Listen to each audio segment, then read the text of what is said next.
अपन को लेबर के दौरान, जिसका भी माइक ऑन है प्लीज बंद करो।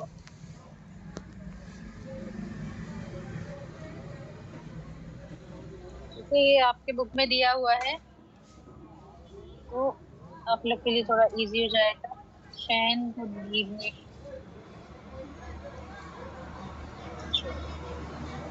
तो टॉपिक है प्रसव के दौरान क्या क्या देखभाल करते हैं।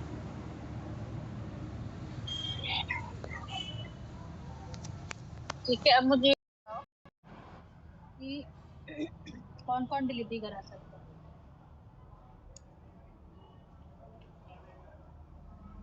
एक चीज तो जो डॉक्टर है उसको डिलीवरी कराना आती है ना, वो एमबीबीएस डॉक्टर भी हो सकता है जिसको आती है डिलीवरी करानी, और एक ऑब्स्टेट्रिशियन भी हो सकता है ना, जो अपने गायनी के डॉक्टर होते हैं।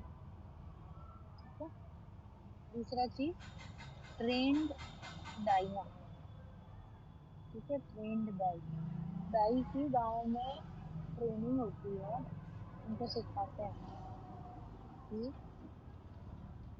कैसे डिलीवरी करानी है, किस चीज का ध्यान रखना है। ठीक है, अब यही दो लोग करा सकते हैं। अब इसमें क्या करना है, पहले तो प्रसव की तैयारी कैसे करें। ठीक है, तैयारी में क्या चाहिए हमें, सबसे पहले तो एक तो हमें ट्रेंड दाई चाहिए। डिलीवरी होनी है, हम दाई को बुलाएंगे। दूसरी चीज, आपको क्लीन्स का ध्यान रखना। क्या क्या क्लीन होना चाहिए, तो क्लीन सरफेस, मतलब जिस टेबल पे या जिस जगह पे डिलीवरी हो रही है वो एकदम साफ होना चाहिए। ठीक है, क्लीन हैंड्स, जो डिलीवरी करा रहा है उसके हाथ एकदम धुले होने चाहिए, साफ होने चाहिए। ठीक है, फिर क्लीन ब्लेड या क्लीन सीजर, जिससे कट करेंगे ना वो क्लीन होना चाहिए। ठीक है, क्लीन क्या होना चाहिए, थ्रेड, थ्रेड किससे, जिससे एपिजियोटमी लगा रहे हो या फिर जिससे बच्चे का कॉर्ड बांध रहे हो कट करने के बाद। ठीक है, और क्लीन टॉवल, टॉवल किस लिए, कि बच्चे को रैप करने के लिए। ठीक है, बच्चे को पर्स में ले गया, साफ कपड़ा होना चाहिए। दूसरी चीज और किस लिए चाहिए, जहाँ से ब्लीडिंग हो रही है तो आपको एक क्लीन टॉवल या क्लीन मॉप बोलोगे उसको, उससे उसको क्लीन रखना है। क्लीन गॉस पीस हो सकता है, सब कुछ ये क्लीन का ध्यान रखना है। ठीक है, तो तैयारी ऐसा क्या आप करोगे कि सरफेस कैसे क्लीन रखोगे, तो जो टेबल होती है उस पे नई क्लीन प्लास्टिक शीट्स आती है आजकल, वो बिछानी होती है। ठीक है, क्लीन हैंड कैसे, मैं बंद कर दूं class. Ramu Kushwaha ji mic mute कीजिए आप। ठीक है, क्लीन हैंड कैसे, प्रॉपर हैंड वॉशिंग करनी है, उसके बाद क्लीन स्टेराइल ग्लव्स यूज करने हैं। ठीक है, और उसके अलावा जो डिलीवरी वाला एरिया है उसको फिर प्रॉपर बीटाडीन से क्लीन करना है। ठीक है, आजू बाजू का एरिया पूरा क्लीन होना चाहिए। फिर क्लीन ब्लेड या सिजर, तो उसमें एक चीज, अगर आप एपिजियोटमी दे रहे हो, ठीक है, तो उसके लिए आपको प्रॉपर क्लीन सिजर चाहिए। तो क्लीन कैसे, अब गांव में तो अपने को ऑटोक्लेव वगैरह मिलेगा, प्रॉपर गर्म पानी में उसको उबाला हुआ, उसको फिर उबाल के स्टेराइल हो जाएगा, उसको फिर एक स्टेराइल कपड़े पे निकाल के रखना है अपने को। ठीक है, स्टेराइल तरीके से। इसके अलावा क्लीन थ्रेड, थ्रेड मतलब जहाँ सूचर लगाओगे वो भी साफ प्रॉपर सूचर होना चाहिए, थ्रेड होना चाहिए।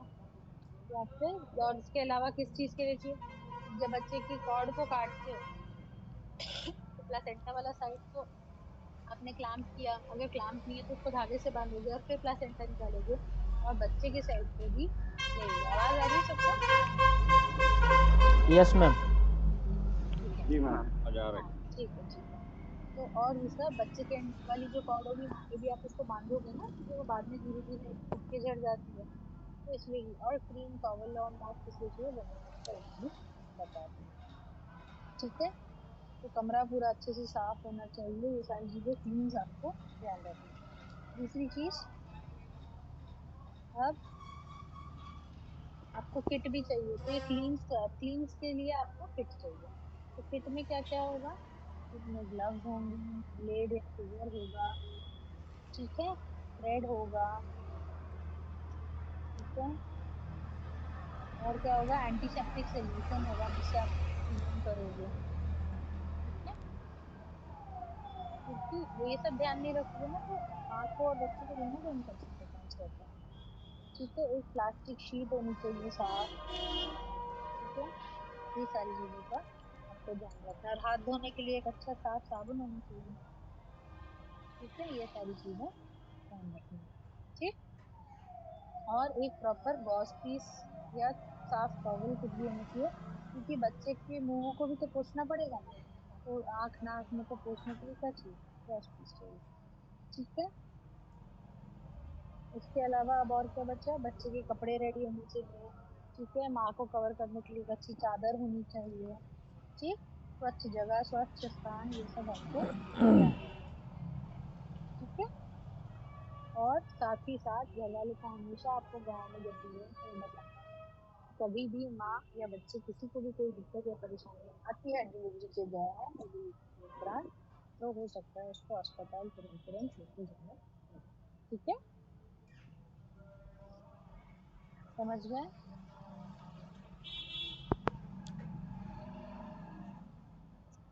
Yes ma'am.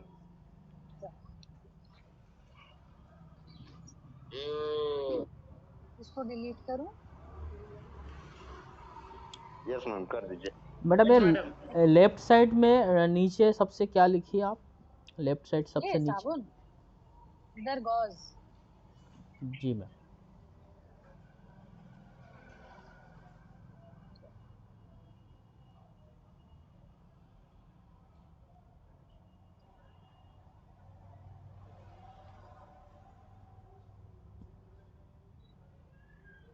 ठीक है मैम कंटिन्यू।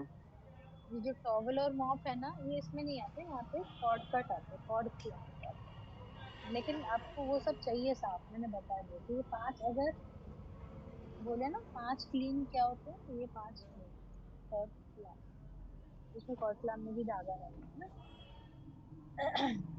ठीक है। तो अब गांव है, गांव में आपको फ्यूचर तो मिलता नहीं, तो इसमें आप क्या कर सकते हैं? या तो धागे को लोगे, उसको 20 मिनट तक पानी में उबालेंगे, उसके बाद उसका इस्तेमाल करेंगे। ब्लेड का भी यही है, तो नया हमेशा ब्लेड यूज करना है, कभी पुराना ब्लेड यूज नहीं करना, ठीक है। और साफ जगह के साथ साथ वो जगह जो होती है वो गर्म भी होती है, ठंडी जगह पे नहीं रखना है मरीज को, ना बच्चे को, हर वो जगह गर्म होती है बच्चे, ठीक है। समझ गए? Yes ma'am.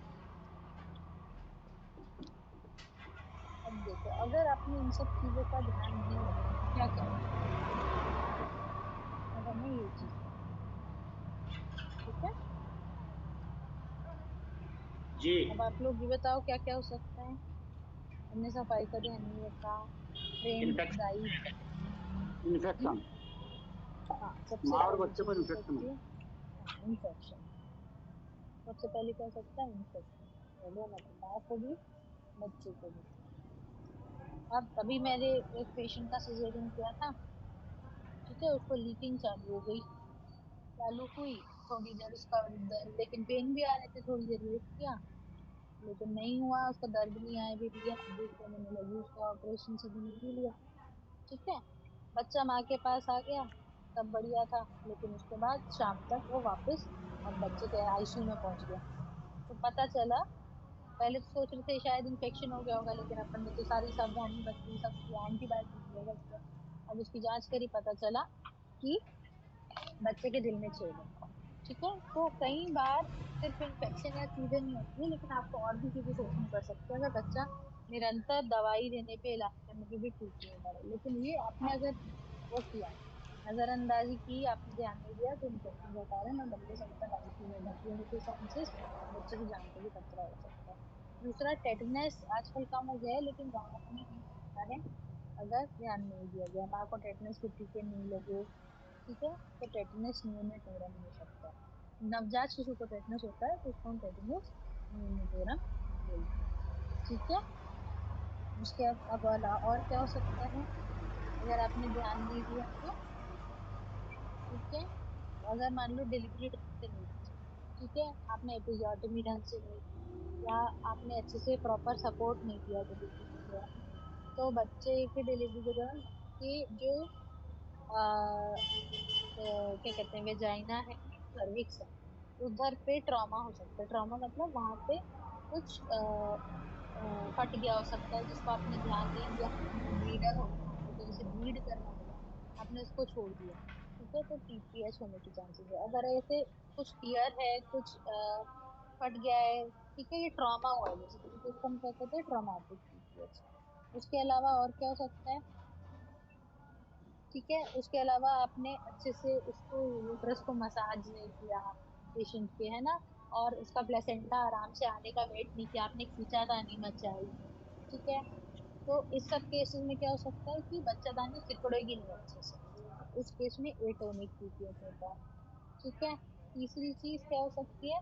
आपने क्या किया, आपने प्लेसेंटा तो निकाल, लेकिन आपने ध्यान नहीं दिया कि प्लेसेंटा पूरा अच्छे से आया है कि नहीं। आपने उंगली डाल के अंदर देखा नहीं यूट्रस की कैविटी के अंदर, कुछ बच तो नहीं गया, ठीक है, आपने देखा नहीं अंदर, मान लो प्लेसेंटा का कुछ टुकड़ा बचा या मेम्ब्रेन का कुछ टुकड़ा बचा है, तो उस केस में क्या हो जाएगा, तब भी एटोनिक पीपीएच होगा। लेकिन किस कारण से होगा? तब उस केस में रिटेन्ड, रिटेन्ड मतलब अंदर बच गया, रिटेन टिश्यू के कारण। वो टिश्यू क्या है? वो टिश्यू है प्लासेंटा के bits, placental bits, placental bits, ठीक है, या फिर मेम्ब्रेन्स, ये भी हो सकती है ना? तो ये भी एटोनिक न्यूक्लियस के कारण हो सकती है अगर आपने हुआ। और इन्फेक्शन हो जाता है ना, तो इन्फेक्शन के केसेस में भी पीपीएच होने के चांसेस हो जाते हैं। ठीक है। तो ये सारी चीजें आपको ध्यान में रखनी है प्रसव के दौरान, कि अगर बच्चादानी सिकुड़ रही है कि नहीं ढंग से, उसी जैसी डिलीवरी हो उस टाइम पे इन्फेक्शन का खतरा हो सकता है, मरीज को बुखार आ सकता है, बच्चे को हो सकता है। ठीक है। अब क्या होता है, अब आप देखो कि आपको और क्या क्या देखना है। अब बच्चे की बच्चा बाहर आया, तो आपको बच्चे के लिए क्या क्या देखभाल रखनी है? उसकी आँख अच्छे से पोंछनी है, नाक पोंछना है, मुंह पोंछना है, उसको अच्छे से पोंछते हैं। ठीक है। अब कई बार क्या होता है कि मेम्ब्रेन जो है वो रप्चर हो जाती है, फट जाती है। ठीक है, जैसे अभी मैंने एक पेशेंट को बताया, मेम्ब्रेन रप्चर हो गई पेशेंट को, और मान लो कि वो कह रही कि मुझे 3 दिन से पानी आ रहा है, मान लो एग्जाम्पल, है ना, 3 दिन से पानी आ रहा है, तो ऐसे मरीज को ज्यादा उनको खतरा रहता है इन्फेक्शन का। क्यों? क्योंकि मेम्ब्रेन क्या करती है, वो इन्फेक्शन होने से बचाती है। क्यों? क्योंकि वो एक आप समझ लो कि वो एक दीवार है बाहर के इन्फेक्शन से बचाने के लिए बच्चों को। अब जब दीवार ही टूट गई, दीवार ही गिर गई, तो डायरेक्ट इन्फेक्शन हो सकता है अंदर। तो ज्यादा अगर मान लो कि बोले कि पेशेंट 10, वो ये भी बोले ना 10 घंटे से जा रहा है पानी, या 15 घंटे से जा रहा है, 2 घंटे से जा रहा है, हमेशा ऐसे मरीज को आपको एंटीबायोटिक शुरू करनी है, और इसको टाइम रहते डिलीवरी जल्दी करनी पड़ेगी। क्योंकि अगर मेम्ब्रेन रप्चर हो गई है, एक अंगुल मुंह खुला है, अगर दर्द बढ़ी आ रहा है, बच्चेदानी का मुंह 4-5 अंगुल खुल चुका है, 4-5 सेंटीमीटर है, तो वो डिलीवर कर देगी, मान लो एक अंगुल खुला है, 2 अंगुल खुला है, ठीक है, उस केस में आपको उसके लेबर को ऑर्गेनाइज करना पड़ेगा। ठीक है।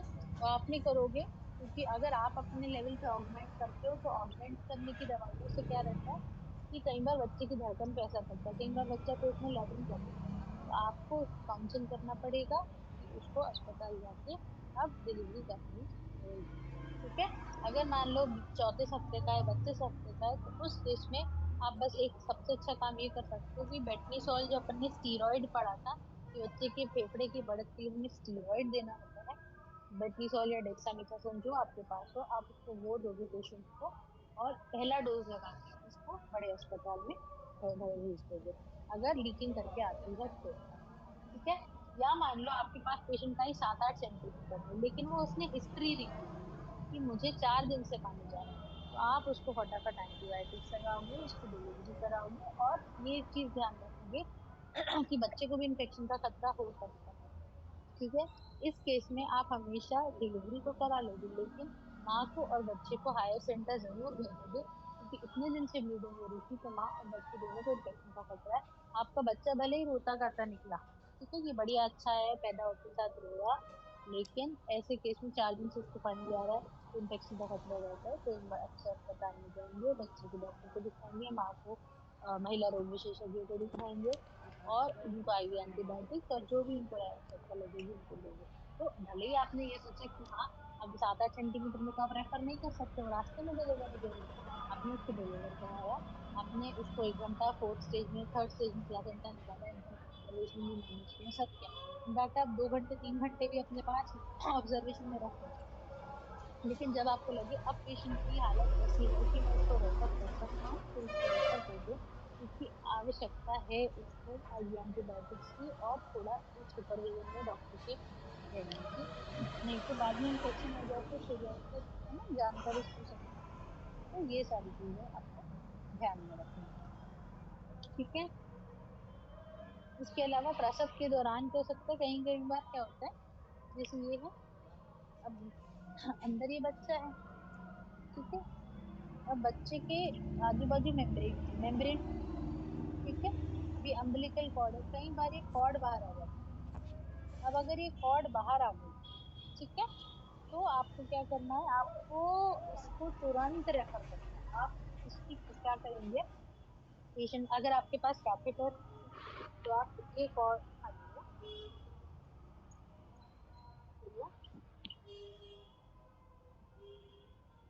कॉर्ड बाहर आने को क्या बोलते हैं, इसको हम बोलते हैं कॉर्ड। हेलो। हाँ मैडम आ रहा है, आवाज आ रहा है। एक मुझे नहीं आ रही।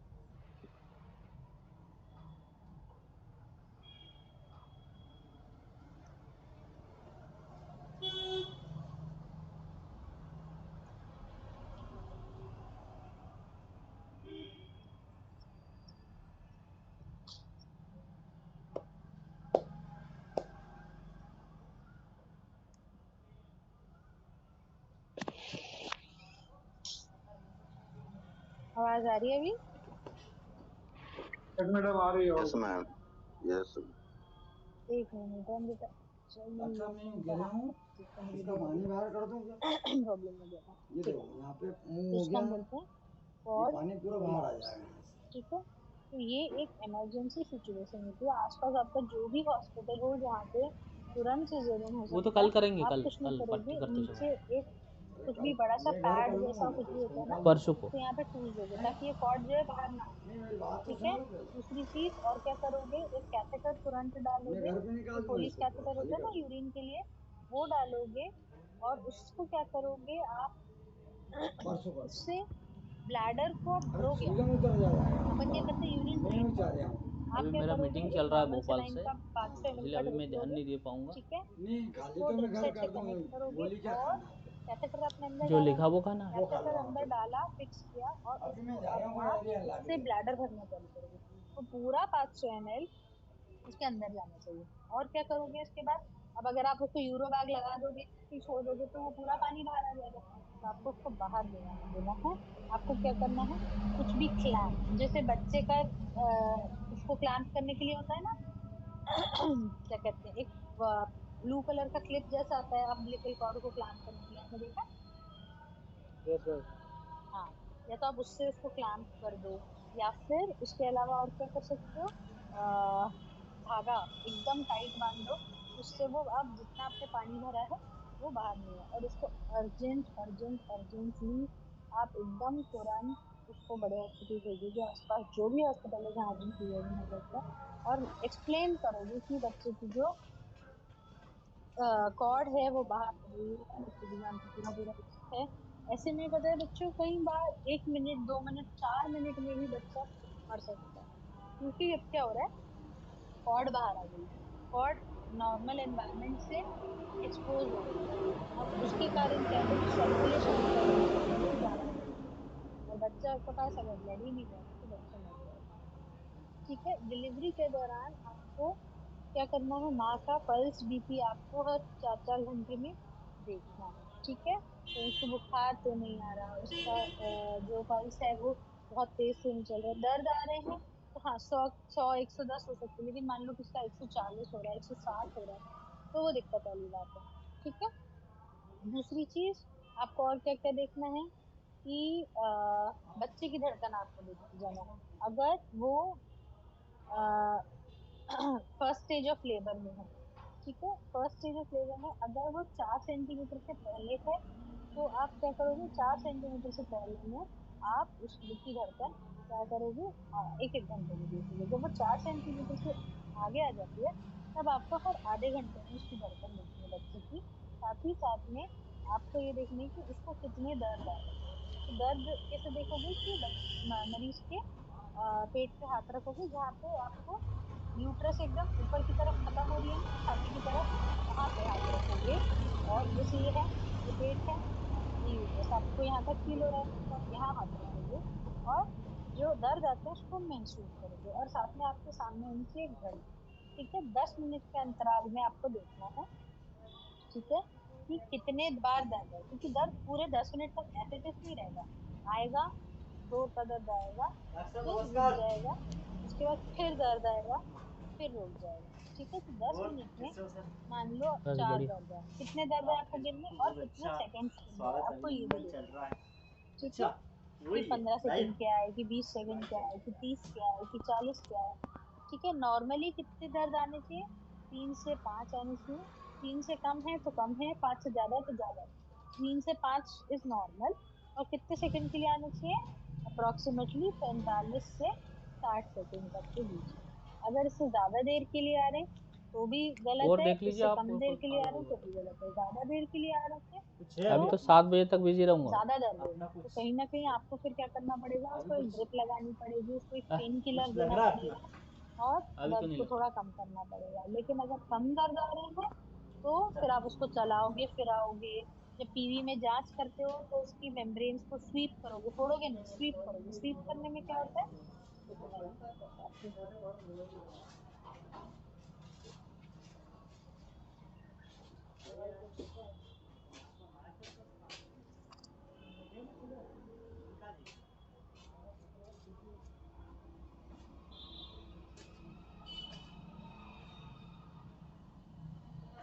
जैसे कि ये है ना, ये यहाँ पे मेम्ब्रेन है। ठीक है, और ये बच्चेदानी का मुंह मान लो इतना खुला है। ठीक है, ये खुला है, तो आप क्या करोगे, इधर से उंगली फेरोगे इधर तक। ठीक है, इधर से ऐसे उंगली फेरोगे तो ये जो मेम्ब्रेन है ना, ये बच्चेदानी से थोड़ी अलग हो जाती है। तो इससे क्या होता है, अंदर हॉर्मोन्स निकलते हैं जिससे दर्द जो है वो बढ़ने लगता है। और मान लो आपकी पेशेंट 5 6 सेंटीमीटर में है और मेम्ब्रेन अभी है, तो क्या करोगे, और सर नीचे आ रहा है, नीचे आ रहा है मतलब कि जो मैंने स्टेयर स्पाइन बताई थी ना, नीचे आ रहा है धीरे धीरे, वो पेल्विस के अंदर घुस गया सर। ठीक है, तब आप क्या करोगे, तब ये मेम्ब्रेन जो होती है ना, ये मेम्ब्रेन मेम्ब्रेन को आप तोड़ दोगे। कैसे करते हैं, मैं एक बार वीडियो आपको शेयर कर दूंगी। ठीक है, मैं खुद देख के एक बार अच्छे से वीडियो आपको शेयर कर दूंगी, और वीडियो देखना कि मेम्ब्रेन आप तोड़ सकते हो। ठीक है, तो ये सारी चीजें करनी होती है दर्द बढ़ाने के लिए। ठीक, तो ये आपको प्रसव के दौरान ध्यान रखना है। उसके अलावा आपको धड़कन सुननी है, बच्चे की धड़कन अगर कम हो रही है, मतलब नॉर्मल कितनी होती है, 110 से 160। ठीक है, अगर 160 से ज्यादा निरंतर रह रही है तो भी बच्चे को दिक्कत है, और 110 से कम हो रही है तो भी दिक्कत है।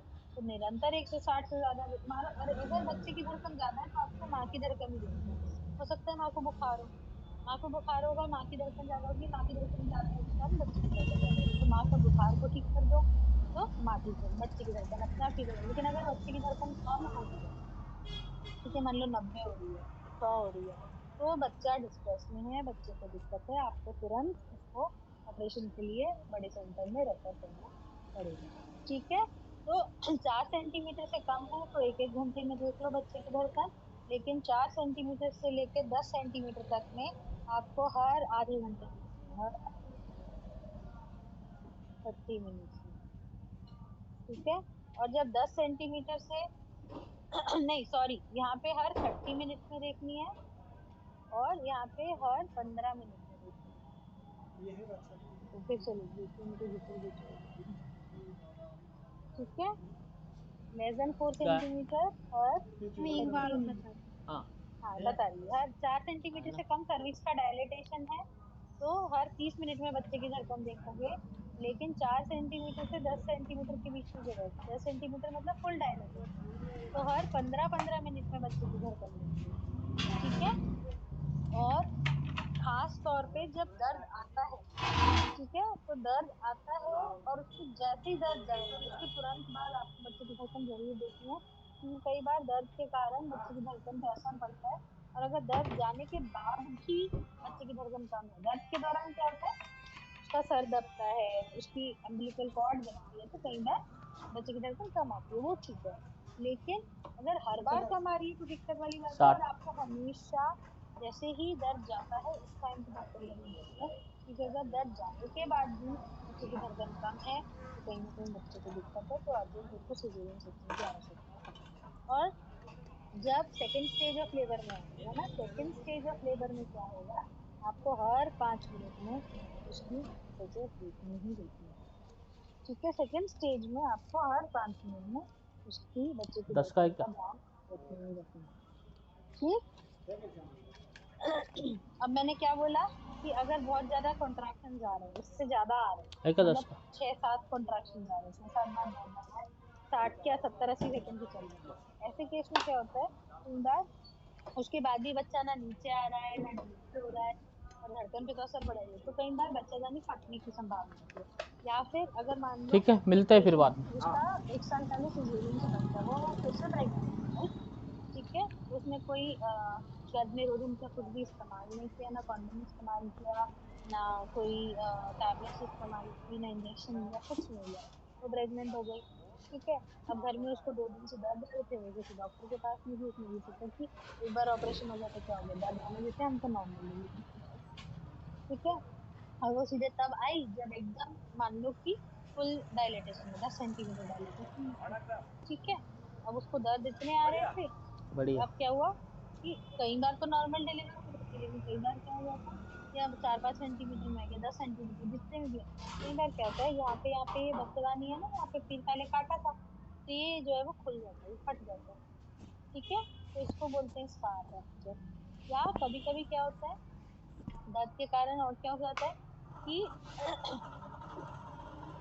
एक और क्या चीज हो सकती है, मान लो कि बच्चा उसका था 4 किलो का, है ना, पेशेंट ने दिखाया नहीं, दर्द लेती रही, बढ़िया दर्द आते रहे, और ना उसको उसने कहीं दिखाया, कुछ नहीं किया, और इतनी दर्द आने लगी कि उसकी, अब बच्चा जो है 4 किलो का, उसके हिसाब से उसकी हड्डी जो है वो छोटी है, नीचे जगह ही नहीं है बच्चे का निकलने के लिए, तो बच्चे को तो दर्द आ रहा है तो कहीं ना कहीं से निकलेगा, तो बच्चा मान लो यहाँ से यूट्रस ही फट गया और वो पेट के अंदर ही बच्चा निकल के बाहर आ गया, यहाँ फट गया।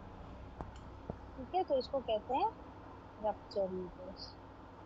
तो ये सारी चीजों का आपको ध्यान रखना है कि ये सब नहीं होना चाहिए। ठीक है, रप्चर यूट्रस हो जाएगा तो बच्चे की धड़कन भी खत्म हो जाएगी मिलना, बच्चा जो है, पहले आपको बच्चादानी के अंदर है ऐसा महसूस हो रहा था, अब आपको ऐसा लगेगा कि वो पेट में आ गया, एकदम ऊपर ऊपर नहीं ऐसे ऐसे लगेगा। ये एक इमरजेंसी होती है, पेशेंट एकदम क्रिटिकल हो जाती है, मरने की हालत हो जाती है, आपको तुरंत उसको आईवी लाइन लगा के, ड्रिप ड्रिप लगा के, घर वालों को एक्सप्लेन करके तुरंत उसको रेफर करना है। अगर ऐसी आई आपके पास, और आपके पास कभी भी कोई ऐसी पेशेंट आती है जिसका आपको देखने से लगता है कि यार इसका बच्चा काफी बड़ा लग रहा है, ठीक है, हमेशा पेल्विस देखना है, हड्डी देखनी है आपको, ठीक लग रही है, इतने में बच्चा आ सकता है नहीं आ सकता, आपको कहीं भी डाउट होना, तुरंत उसको रेफर करो, नहीं डिलीवर कराना उसके बच्चे को। क्योंकि अगर वो रप्चर हो गई तो जब तक वो अस्पताल पहुंचेगी ना, बच्चा तो जाएगा जाएगा, कुछ नहीं होगा। ठीक है, क्योंकि अंदर यूट्रस फट गया ना, तो इंटरनली ब्लीड होती जाएगी और इतनी ब्लीडिंग हो जाएगी कि वो मर जाएगा। ठीक है, ये सारी चीजों का आपको ध्यान इतना समझ में आया?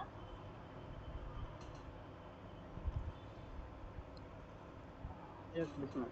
हाँ, तो बेसिकली ये सारी चीजें मैं इसलिए बता रही हूँ कि आपको ये सारी चीजें जल्दी जल्दी पहचानने आनी चाहिए। ठीक है, बच्चे की धड़कन खराब चल रही है, वहां पे बहुत ज्यादा बुखार आ रहा है, डॉक्टर ने पैरासीटामोल वगैरह सब कुछ दे दिया, वो ठीक नहीं हो रही है, उसके पास से बदबूदार पानी आ रहा है। कई बार क्या होता है कि पेशेंट का बच्चा गर्भ में मर जाता है। ठीक है, और वो उसको ना जो कहती है कि मुझे 1 महीने से बच्चा घूमना समझ नहीं आ रहा था, लेकिन मैंने ध्यान ही नहीं दिया, और मैंने कुछ किया भी नहीं, मैं तो घर पे ही रही। और बाद में सोनोग्राफी कराई हमने, तो सोनोग्राफी में हमने क्या देखा, बच्चा ही नहीं, मर गया। अब अगर 1-2 महीने वो बच्चा अंदर पड़े रहेगा तो फिर इन्फेक्शन का चांस है कि नहीं? तो उस केस में उसके पास से बदबूदार पानी आता है, आपके बच्चे की धड़कन तो वैसे भी नहीं मिलेगी क्योंकि बच्चा मर चुका है, और पेशेंट को भी बुखार है ना, उसकी हालत खराब एकदम, पल्स एकदम 120-130 मिल रही है उसको। ठीक है, और कई बार उसको अनीमिया भी मिल रही है। तो ये सारी दिक्कत, बीपी भी उसका कम मिलेगा, मान लो उसका बीपी 90-50 मिल रहा है, 80-40 मिल रहा है, वो सेप्टिक शॉक में आ सकती है।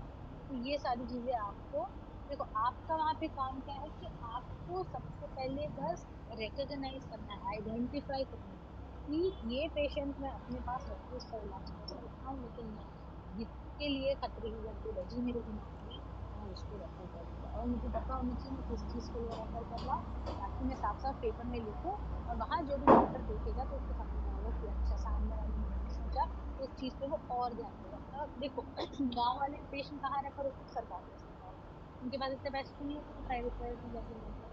तो सरकारी अस्पताल में रोज के, अगर आप सिर्फ गायनी गायनी में देखो, जो स्त्री रोग विभाग में देखो ना, रोज के 80 से 100 एडमिशन, और गिन के 4 से 6 डॉक्टर, और 80 से 100 मरीज, रोज की 40 से 50 डिलीवरी, उसके अलावा दूसरे मरीज जो भर्ती हो रहे हैं उनका इलाज, आप सोचो 4 से 6 डॉक्टर 24 घंटे में कर सकते हैं?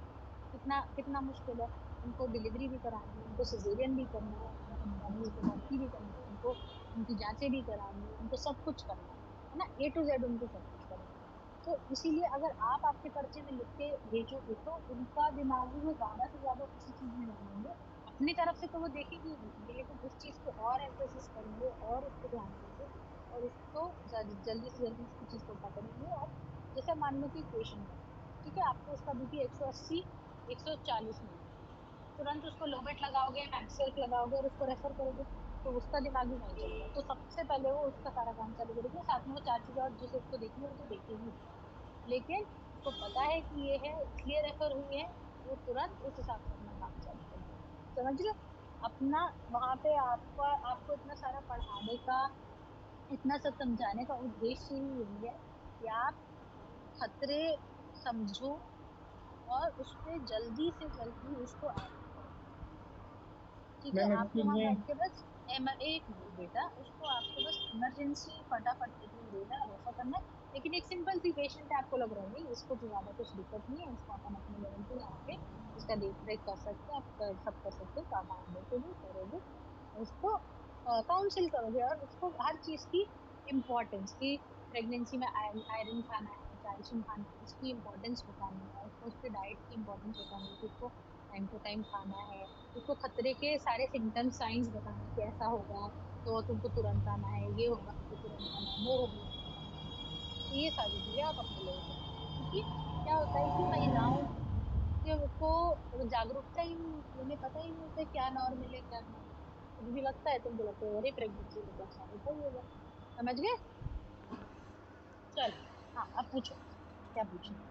मैम ये जैसे यूट्रस रप्चर होगा कैसे पता चलेगा कि यूट्रस रप्चर हो गया है? बता तो रही हूँ, देखो क्या होगा, यूट्रस जब रप्चर होता है ना, तो सबसे पहले तो दर्द आने बंद हो जाता है। पेशेंट पहले दर्द से कराह रही थी, उसको दर्द आने बंद हो गया। ठीक है, बच्चा जो है पहले तुम्हें फील हो रहा था, यूट्रस की प्रॉपर बाउंड्रीज फील होती है जब नॉर्मल यूट्रस होता है, लेकिन रप्चर हो जाता है तो तुम्हें यूट्रस की बाउंड्रीज मिलना बंद हो जाती है। ठीक है, तीसरी चीज, बच्चा पहले बच्चादानी के अंदर महसूस हो रहा था, अब तुम्हें लगेगा अरे वो तो पेट में आ गया, इतनी ऊपर ऊपर उसका हाथ आंख, आंख नाक नहीं, हाथ पैर सर एकदम तुम्हें ऊपर से ही अलग से महसूस हो रहा है। मतलब आप एक ऐसा समझ लो कि एक बड़ा सा थैली है, थैली के अंदर थैली, ठीक है, पहले थैली के अंदर वाली थैली के अंदर बच्चा था, तो आपको महसूस कर रहे थे, तो हाँ आपको लगा थैली है, थैली के अंदर एक थैली, उसके अंदर बच्चा है। ठीक है, अब अंदर वाली थैली फट गई, तो आपको बच्चा ऊपर ऊपर की तरफ महसूस होगा, और हाँ हाँ। अंदर वाली थैली की जो फील है वो आपको आना बंद हो जाएगी।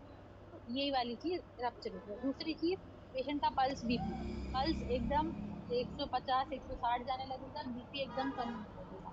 ठीक है, पेशेंट एकदम हो सकता है तुरंत के तुरंत या 2 4 10 मिनट में बेहोश हो जाए। ठीक है, तो ये सारी, और साथ ही साथ में अगर आपके पास मान लो पेशेंट आई थी 12 ग्राम यूरिक, ठीक है, आपने उसका पैलर वैलर चेक किया, उसकी मस्त एकदम गुलाबी जीभ है, आंखों के नीचे जो लोअर पैल्पेब्रल कंजेंट है वो भी एकदम गुलाबी है, और अब आपने देखा कि भैया दर्द आना बंद हो गया, बच्चे की धड़कन नहीं मिल रही, और यूट्रस की बाउंड्रीज नहीं महसूस हो रही, बच्चा एकदम ऊपर महसूस हो रहा है, और आपने देखा तो पेशेंट जो है वो एकदम सफेद होती जा रही है, तुरंत आप डॉक्टर को सस्पेक्ट करें। समझ गए? और इसीलिए मैं कह रही हूँ कि सही। कभी भी आपको लगे कि बच्चे का वजन ज्यादा है, पेल्विस उसका अच्छा नहीं है, ठीक है, आप उसको तुरंत रेफर कर दो, क्योंकि उसको सीजरियन की जरूरत है, क्योंकि ऐसे मरीज को आप अगर ट्रायल दोगे रिपोर्ट का, ठीक है, हो सकता है कि आपका असेसमेंट उस टाइम पे शायद गलत रहा हो, वहां जाके वो डिलीवर हो जाए, लेकिन अगर आपके मन में शंका है तो कभी उसे ऐसे मरीज को लेके नहीं रखना, क्योंकि कहीं ना कहीं अगर 4 पेशेंट में से एक की भी शंका आपकी ठीक होती है ना, तो एक पेशेंट को आप बचा रहे हो। ठीक है, हो सब, क्योंकि वो शंका आपकी सही हो गई, वो रप्चर हो गई आपके पास, ठीक है, तो पेशेंट मर सकते हैं ना बेटा, ये दवा तो को बच्चा कोई मर तकलीफ तो नहीं सकता हुआ? है, तो इससे बेटर है टाइम से रहते उसको रेफर कर दो, सीजरियन हो जाए वहां भी बेटर कोई बच्चा घबराहट रिलीव चक्कर हो ये जाए। सब तो नहीं? ठीक है, मैम सर्विक्स रेप्चर हो सकती है, बॉडी भी रेप्चर हो सकती है। कहीं भी रप्चर हो सकती है बच्चे का, जहाँ जहाँ उसको दर्द आ रहा होगा, जहाँ मिला होगा, कहीं भी रप्चर हो सकता है, इसकी साइड्स भी रप्चर हो सकती है, आगे भी रप्चर हो सकती है, ऊपर भी रप्चर हो सकती है, पीछे भी, कहीं भी रप्चर हो सकती है। ठीक है, यूट्रस हाँ रप्चर में ब्लीडिंग हो दिल में सकती है? छेद का क्या है, क्या बेटा? उम्र क्या है तुम्हारी? दिल में छेद रहता है बच्चे का, ये किस वजह से रहता है? मुझे आपकी आवाज क्लियर नहीं आ रही। दिल में जो छेद बोला था आपने स्टार्टिंग में, वो मैं सुन नहीं पाई थी, किस कारण है? अरे वो तो बच्चे को पैदाइश ही रहा, ठीक है, तो किसी भी कारण से हो सकता है, तो मैं बस ये कह रही हूँ कि बहुत सारे कारण होते हैं, कि अगर बच्चा को भी उसको दिक्कत आ रही है, परेशानी आ रही है, तो तुरंत आईसीयू के, मतलब ये बच्चों के डॉक्टर को उसको रेफर करो, कि उसको आईसीयू की जरूरत पड़ेगी। आप ये सोच रहे हो कि यहाँ छोटा मोटा इन्फेक्शन होगा या ठीक हो जाएगा, नहीं, हमेशा बच्चे के लिए अगर लग रहा है उसको सांस लेने में तकलीफ है, बच्चा ज्यादा वो हो रहा है, तेज से सांस चल रही है, ठीक है, उसको सांस लेने में तकलीफ हो रही है, बहुत ज्यादा रो रहा है, दूध नहीं पी रहा है, तो ऐसे बच्चे को हमेशा आपको रेफर करना है। और आप सोचोगे कि नहीं बच्चा तो रोता ही है, नहीं, बहुत सारी चीजें, इन्फेक्शन हो सकता है, और इनफैक्ट ये सारी चीजें दिल में भी दिल में छेद, ये सारी चीजें होती है, तो हमेशा ऐसे में रेफर करो, कि बच्चे का अगर ट्रीटमेंट डिले होगा तो बच्चा तो मर जाएगा ना। अच्छा, एक किसने क्या बोला, यूट्रस रप्चर में ब्लीडिंग होती है, बेटा इंटरनल ब्लीडिंग होती है, आपको दिखेगी नहीं बाहर से। ठीक है, internal bleeding. How long delivery does the periods, के एक सेकंड एक सेकंड एक सेकंड एक सेकंड, शैन ने बोला है how long does the period last after delivery. बेटा डिलीवरी के बाद पीरियड नहीं आता है, वो लोकिया होता है, मैं अभी प्रसव के बाद वाली चीजें पढ़ाऊंगी ना, तो मैं जब पीरियम पढ़ाऊंगी तो मैं बताऊंगी कि वो लोकिया है, लोकिया क्या होता है, ये सारी चीजें बताऊंगी। हाँ चलो, अब कौन सवाल पूछना था, पूछो।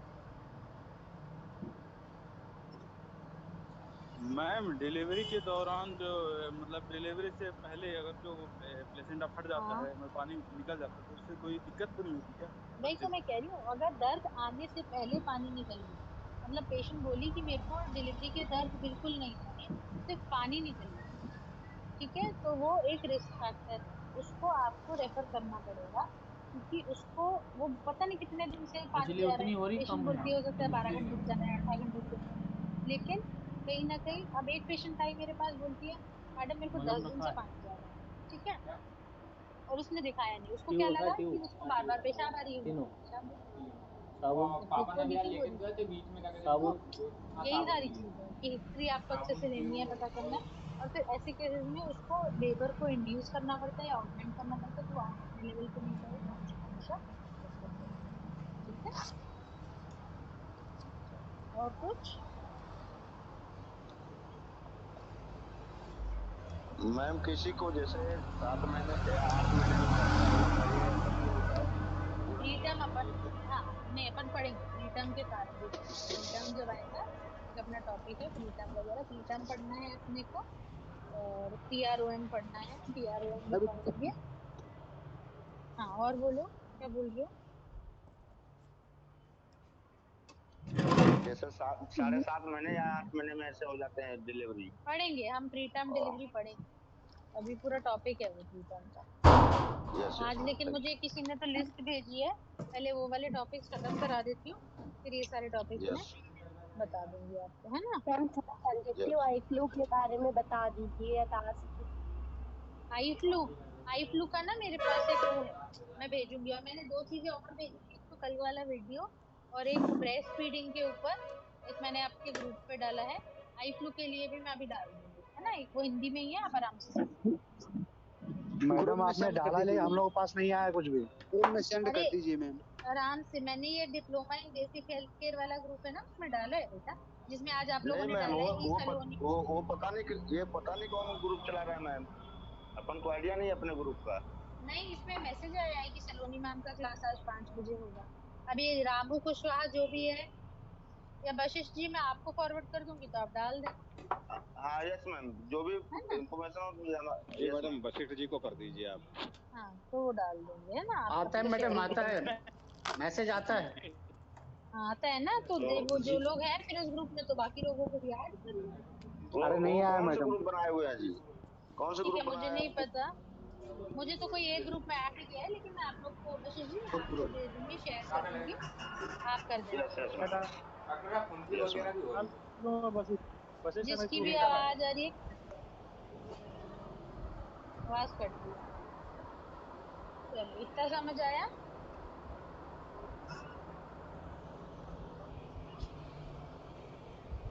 आवाज नहीं आ रही है, बिल्कुल आवाज पूरी ब्रेक हो रही है।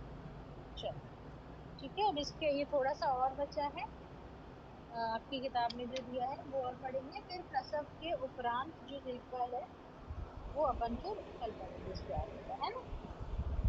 चलो ठीक है, तो पोस्टमार्टम हेमरेज क्या होता है, ठीक है, शॉक क्या होता है, ये सब अपन पढ़ेंगे।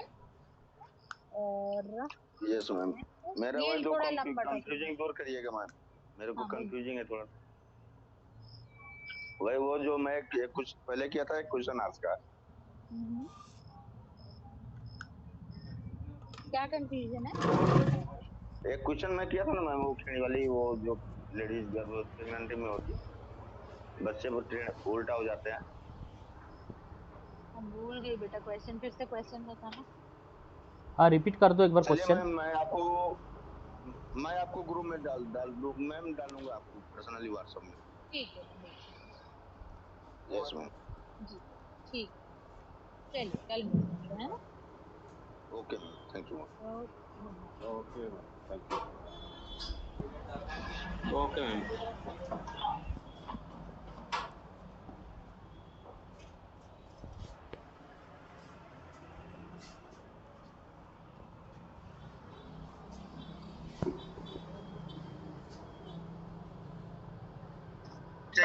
उसमें थोड़ा, हाँ देखिए हमारे पास जितने भी इंफॉर्मेशन आते हैं सब मैं तुरंत शेयर करता हूँ उसको। डॉक्टर ग्रुप में तो एडमिन आप मुझे 3 दिन की ली थी आपने? और कहाँ बंद से उठी? आप डॉक्टर ग्रुप में ज्वाइन है क्या?